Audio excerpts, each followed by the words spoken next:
ఏదైనా హెల్ప్ లైన్కి call చేస్తానుండు. Mobile charge లేక స్విచ్ ఆఫ్ అయిపోయింది. కార్ నుంచి పెడదామంటే కార్కి పవర్ సప్లై లేదు. మరెలా? ఇది ఫారెస్ట్ ఏరియా. 10 కిలోమీటర్ సరౌండింగ్స్ వరకు జనసంచారం ఉండదు. మరిప్పుడు ఏం చేద్దాం? మార్నింగ్ వరకు ఉండక తప్పదు. ఎందుకంటే ఈ టైంలో ఫారెస్ట్ నుంచి బయటికి వెళ్ళలేం. ఏమన్నా వైల్డ్ యానిమల్స్ అటాక్ చేసినా చేస్తాయి. ఈ ఏరియాలో ఎలిఫెంట్ అటాక్స్ ఎక్కువ అని అందరూ చెప్పుకుంటూ ఉంటారు. ఇంటికి వెళ్ళకపోతే నా ఇంట్లో వాళ్ళు రకరకాలుగా అనుకుంటారు. బట్ ఇప్పుడు ఇంకేం చేయలేము. నువ్వు బాగా రెస్ట్లెస్ అయిపోయావు. కార్లో కూర్చో. నువ్వు తినడానికి ఏదైనా తీసుకొని వస్తాను. ఇక్కడ ఏం దొరుకుతాయి? ఏ ఫ్రూట్స్ దొరకకుండా ఉంటాయా? నైట్ టైంలో రిస్క్ ఎందుకు సత్య? ఒక్క పూట తినకపోతే ఏమవుతుంది? సరే అయితే కూర్చో.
ఉండాలని నిన్ను చూసి నేను అలవాటు చేసుకున్నాను.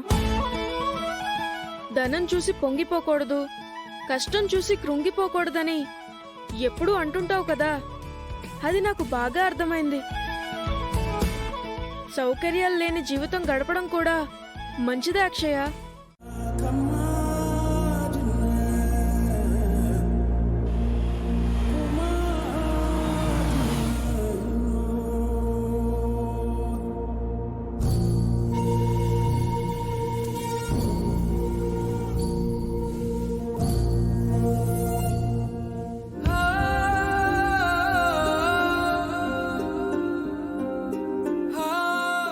శ్రీకర్,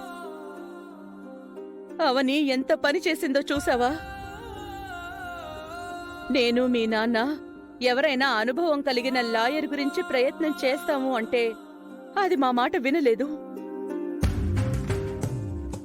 సత్య మీద నమ్మకం ఉంది, సత్య నిన్ను బయటికి తీసుకొస్తాడు అని చెప్పింది. ఇప్పటి వరకు వాళ్ళు కనిపించట్లేదు. రాత్రి కూడా ఇంటికి రాలేదు. ఎక్కడుండిపోయారో ఏంటో. నువ్వు అలా కోపంగా చూడక తమ్ముడు. నిహారిక చెప్పింది నిజం. మేమేదైనా చెప్తే మా నాలుగులు చండాలం, మీ ఆవిడేదైనా చెప్తే ఆవిడ నాలుక బంగారం అన్నట్టుంది పరిస్థితి. అవని సత్యలిద్దరికి ఫోన్లు చేశాం. ఇద్దరు ఫోన్లు కలవడం లేదు శ్రీకర్.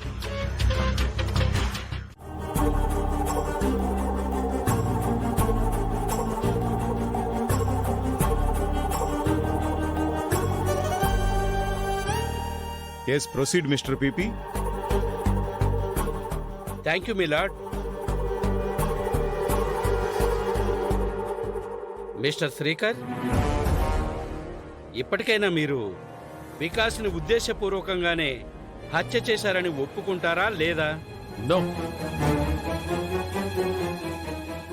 పోలీస్ డిపార్ట్మెంటు అన్ని ఆధారాల్ని కోర్టుకు సబ్మిట్ చేయడం జరిగింది. వాటిని న్యాయమూర్తుల వారు పరిశీలించడం కూడా జరిగింది. మీరు నో అంటే నేరం తుడిచిపెట్టుకుపోదు. మీ మీదకు ఒక జంతువు దాడి చేయడానికి వచ్చిందనుకోండి, అప్పుడు మీరేం చేస్తారు? కర్ర తీసుకొని కొట్టి పంపించేస్తాను. మనిషి దాడి చేస్తే? నన్ను నేను సేవ్ చేసుకోవడానికి నా ప్రయత్నం నేను చేస్తాను. నేను కూడా అదే చేశాను, యువర్ ఆనర్.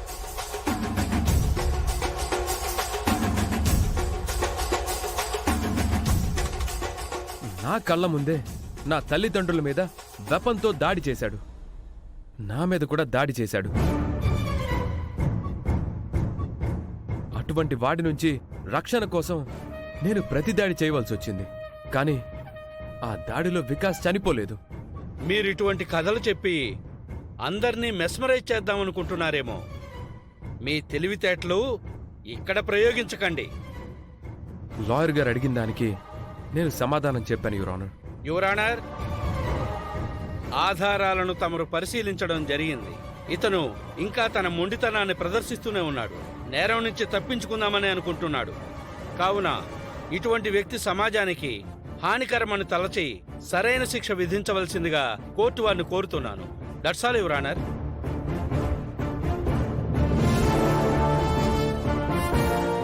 జడ్జి గారు, నా కొడుకు చీమ వంటి చిన్న ప్రాణికి కూడా హాని తలపెట్టే రకం కాదు. నా కొడుకుని అన్యాయంగా ఈ కేసులో ఇరికిస్తున్నారు. Order order order. వేద, నువ్వు కూర్చో. అది నా మాట కాదు. విను, కూర్చో. జడ్జి గారు, క్షమించండి.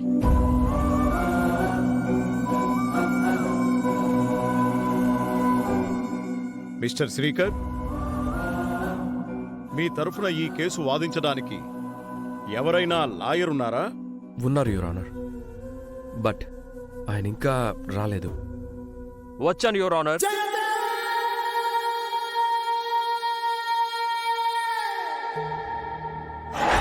పవరు